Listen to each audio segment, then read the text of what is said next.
Hi guys, thank you so much for watching my channel the witty turtle. और last class में हम लोगों ने पढ़ा था व्हाट इज जॉइंट कॉस्ट।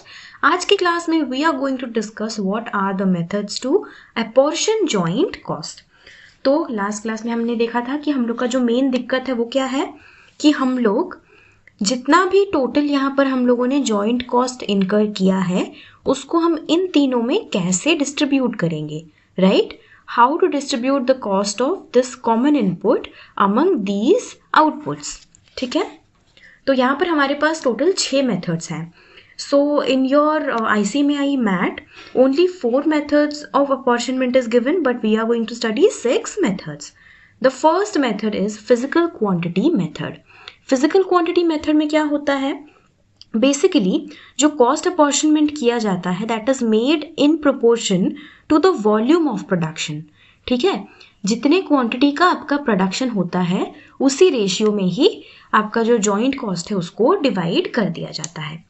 जैसे कि यहाँ पर इस एग्जाम्पल में आप मेरे को देखकर बताओ कि यहाँ पर क्वांटिटी कितना प्रोड्यूस हुआ है। फर्नीचर का 1000 kg, टॉयज का 2000 kgs एंड बैग्स का 3000 kgs। सो यहाँ पर फिजिकल क्वांटिटी मेथड में कैसे हम लोग कैलकुलेट करेंगे? एकदम सिंपल है। यहाँ पर क्या करना है आपको, furniture 1000, toy 2000, bag 3000 kg, total आपका कितना हो गया? दिस इज योर टोटल हो गया आपका 6000 kg। 6000 kg आपका टोटल 6000 kg का आपका टोटल प्रोडक्शन हुआ है। तो आपका जॉइंट कॉस्ट जितना भी आएगा उसको आपको इसी प्रोपोर्शन में ही डिस्ट्रीब्यूट कर देना है। तो पहला वाला क्या हो जाएगा, 1000 by 6000 इंटू जॉइंट कॉस्ट जितना भी आएगा। लेट्स से अगर जॉइंट कॉस्ट है आपका 10,000 रुपीज़, तो ये आपका क्या हो जाएगा 10,000 by 6। तो 10,000 by 6 कितना हो जाएगा,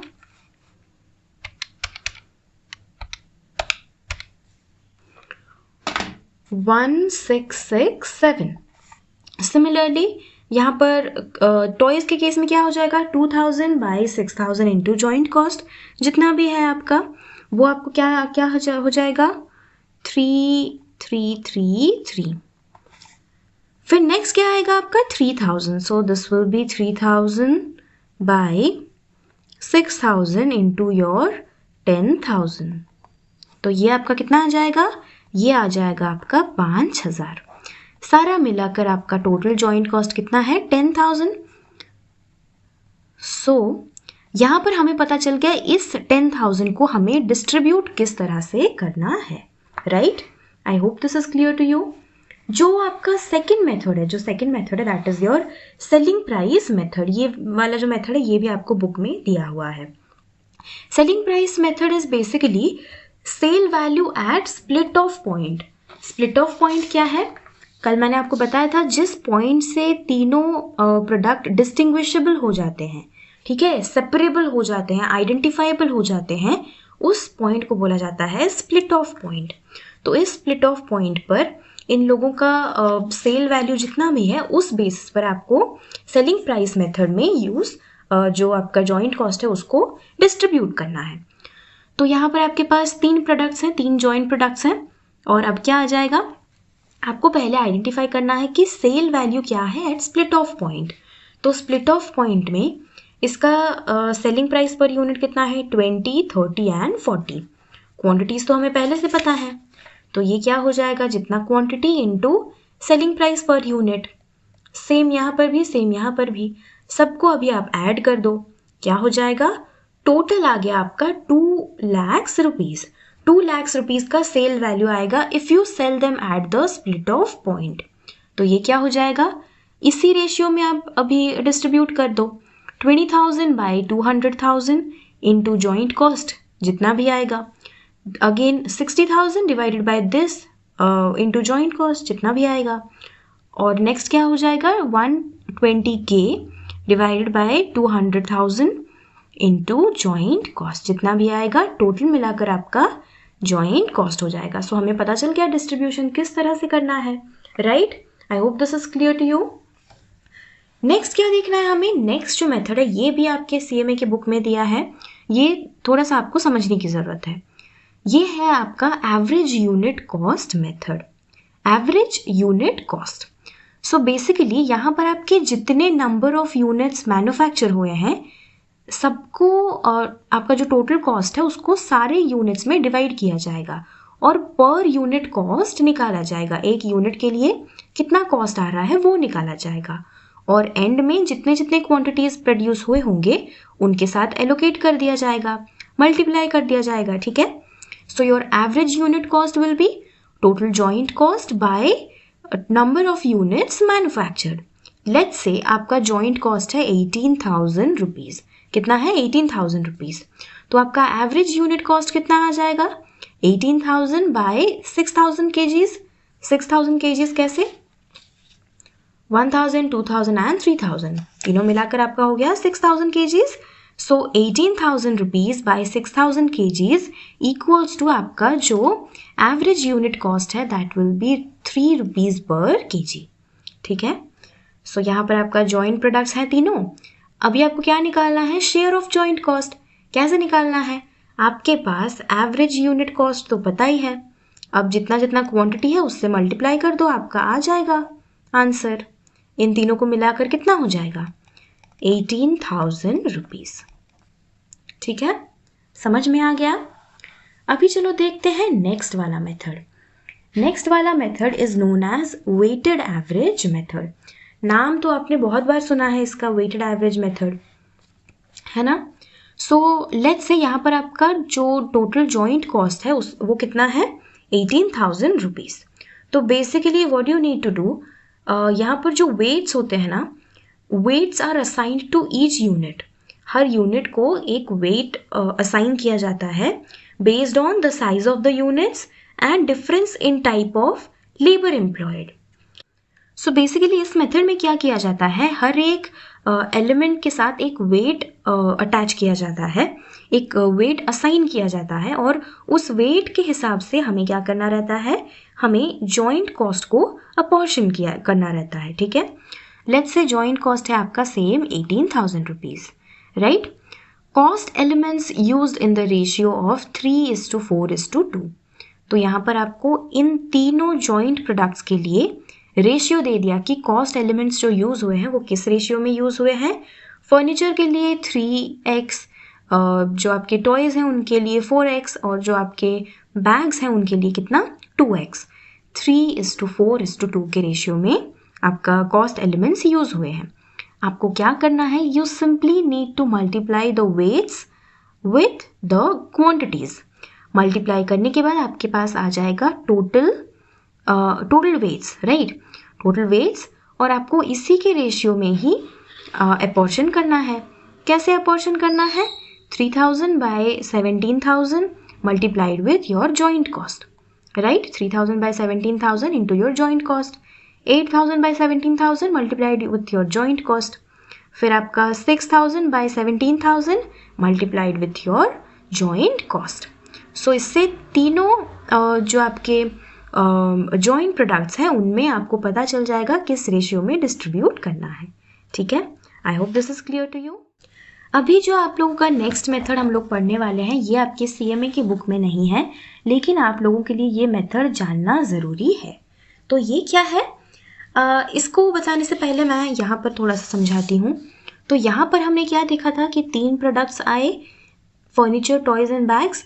तो ये जो फर्नीचर और टॉय हैं ये लोग जिस हिसाब से निकले, जिस कंडीशन में निकले, वो लोग उसी कंडीशन में ही उनको उस प्राइस में सेल कर दिया गया।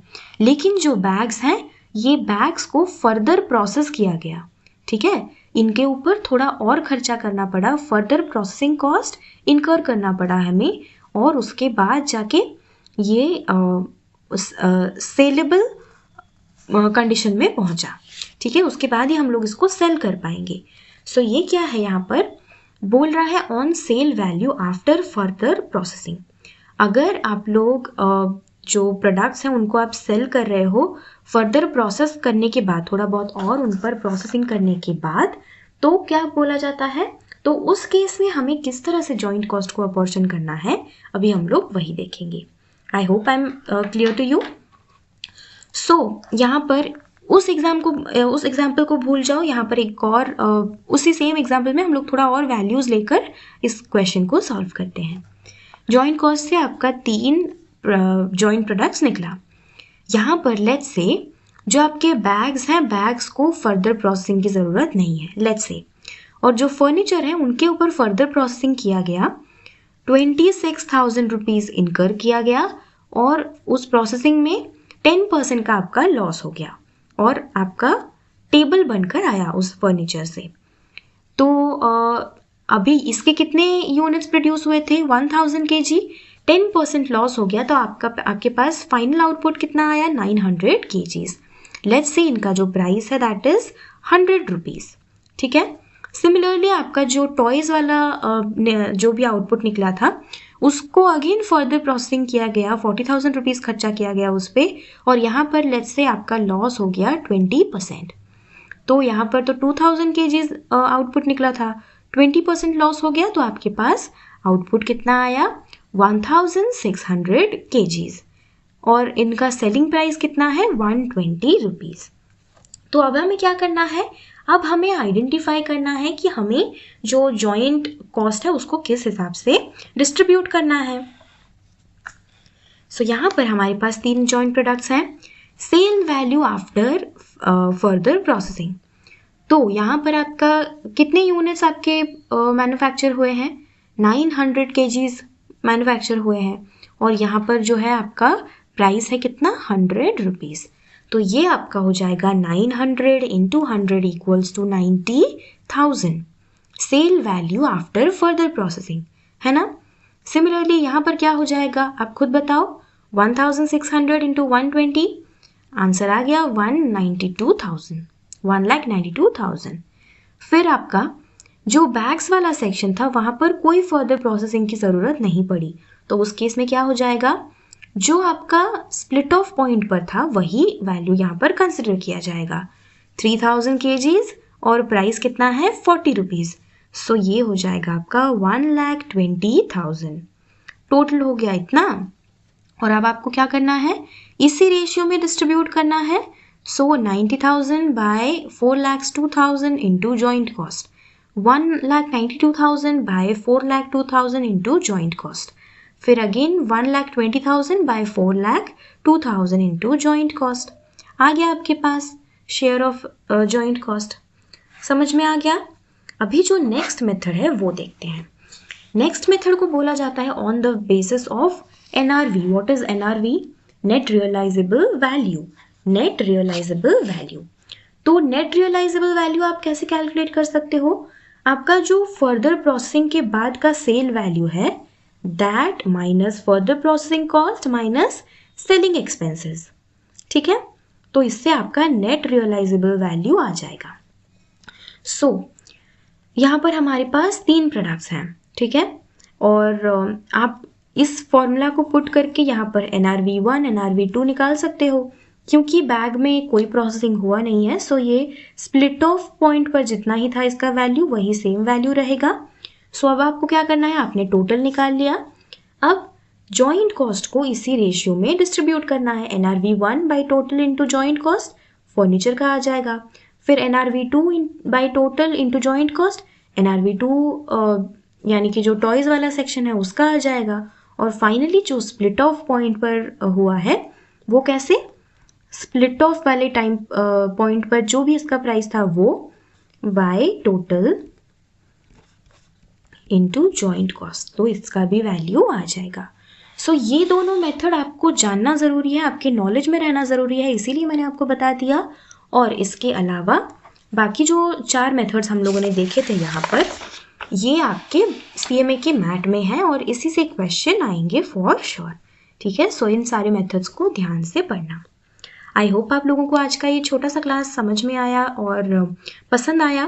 प्लीज़ इस वीडियो को लाइक कीजिए, इसे अपने CMA इंटर के दोस्तों के साथ शेयर कीजिए, मेरे चैनल द विटी टर्टल को सब्सक्राइब कीजिए, और मेरे टेलीग्राम ग्रुप का जो लिंक है वो डिस्क्रिप्शन बॉक्स में गिवन है। Please go and check that out.